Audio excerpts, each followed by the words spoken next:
আসসালামু আলাইকুম everyone, welcome back to my channel আহুস কিচেন। আশা করি আপনারা সবাই ভালো আছেন। আমি আজকে আপনাদের সঙ্গে শেয়ার করছি ফিশ ফ্রাই। এই ফিশ ফ্রাই গরম ভাতের সাথে খেতে অসাধারণ হয়। আশা করি এই রেসিপিটি আপনাদের অনেক ভালো লাগবে। চলুন চলে যাচ্ছি মূল রেসিপিতে। ফিশ ফ্রাই বানানোর জন্য এখানে আমি 4 পিস রুই মাছ নিয়েছি। এখন দিয়ে দিচ্ছি পরিমাণ মতো লবণ, দিচ্ছি লেবুর রস, 1 চামচ কাঁচামরিচ বাটা দিয়ে দিচ্ছি, 1 চামচ আদা ও রসুন বাটা দিচ্ছি, হাফ চামচ মরিচের গুঁড়ো দিচ্ছি, হাফ চামচ হলুদের গুঁড়ো দিচ্ছি। সবকিছু ভালোভাবে মিশিয়ে ম্যারিনেট করে রেখে দিব। এখন মাছগুলোকে 20 মিনিটের জন্য ম্যারিনেট করে রেখে দিব। অন্যদিকে অন্য একটি বাটিতে আমি হাফ কাপ বেসন নিয়ে নিয়েছি। এখন দিয়ে দিচ্ছি হাফ কাপ চালের গুঁড়া,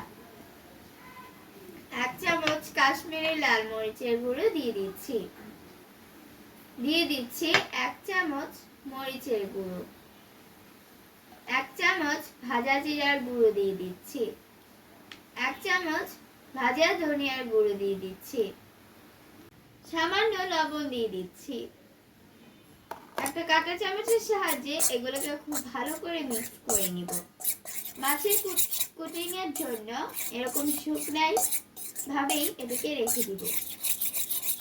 এখন আমি চাউলের গুঁড়া আর বেসনের মিশ্রণে মাছগুলোকে ভালো করে গড়িয়ে এগুলোকে 3 মিনিটের জন্য রেখে দিব।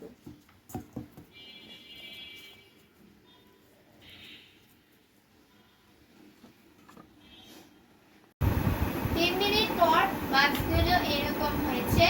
এখন আমি মাছগুলোকে ভেজে নিব। প্যানে তেল গরম করে নিয়েছি। এখন মাছগুলোকে দিয়ে দিচ্ছি। মিডিয়াম লো হিটে ভালো করে মাছগুলোকে ভেজে নিব।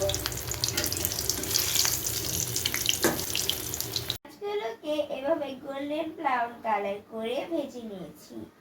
আবারও সামান্য তেল দিয়ে দিয়েছি। এবারে দিয়ে দিচ্ছি পেঁয়াজ কুচি, দিয়ে দিচ্ছি সবুজ ও লাল কাঁচামরিচ। এখন হালকা ভেজে নেব। ওপরে আমি কাঁচামরিচ ও পেঁয়াজ ভাজাটা দিয়ে দিয়েছি। তো তৈরি হয়ে গিয়েছে আজকের ফিশ ফ্রাই। এই ফিশ ফ্রাই রেসিপিটি যাদের ভালো লেগেছে তারা অবশ্যই লাইক, কমেন্টস ও শেয়ার করতে ভুলবেন না। সেই সাথে আমার চ্যানেলটি সাবস্ক্রাইব করার অনুরোধ রইল। আজকে এ পর্যন্তই, আবার দেখা হবে অন্য কোনো রেসিপিতে। সে পর্যন্ত সবাই ভালো থাকবেন। আল্লাহ হাফেজ।